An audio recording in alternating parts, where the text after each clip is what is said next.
प्रणाम सब गोटे। हम साधना वर्मा। हम श्रावणी पावन के गीत सुना रहे छी। केहन लागल कमेंट में जरूर बताएं। पावन ले अनोखा बलमुआ धोखा न देवे यो। पावन ले अनोखा बलमुआ धोखा न देवे यो। धोखा न देवे यो, धोखा न देवे, धोखा न देवे यो, धोखा न देवे। पावन पावन ले मधुर श्रावणी बलमुआ धोखा न देवे यो। पावन ले अनोखा बलमुआ धोखा न देवे यो।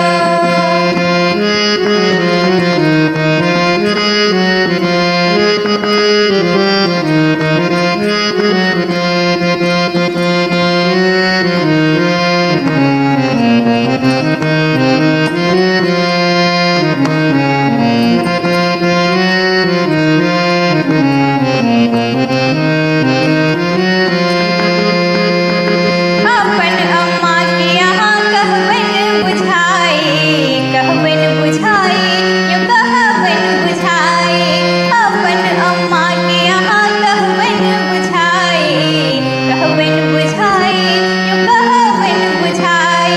भाड़ो भाड़ो देती पठाई बलमुआ धोखा न देवे यो।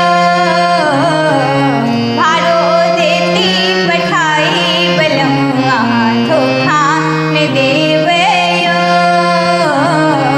पावन एले अनोखा बलमुआ धोखा न देवे यो।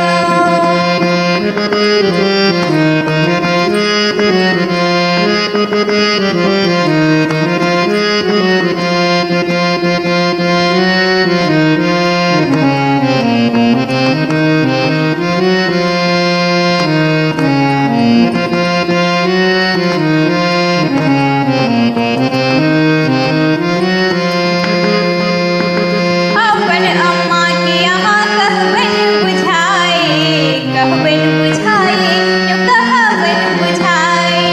अपन अम्मा के यहाँ कहबन बुझाई, कहबन बुझाई, यो कहबन बुझाई। डाला डाला ओ देती पठाई बलमुआ धोखा न देवे यो। डाला ओ देती पठाई बलमुआ धोखा न देवे यो।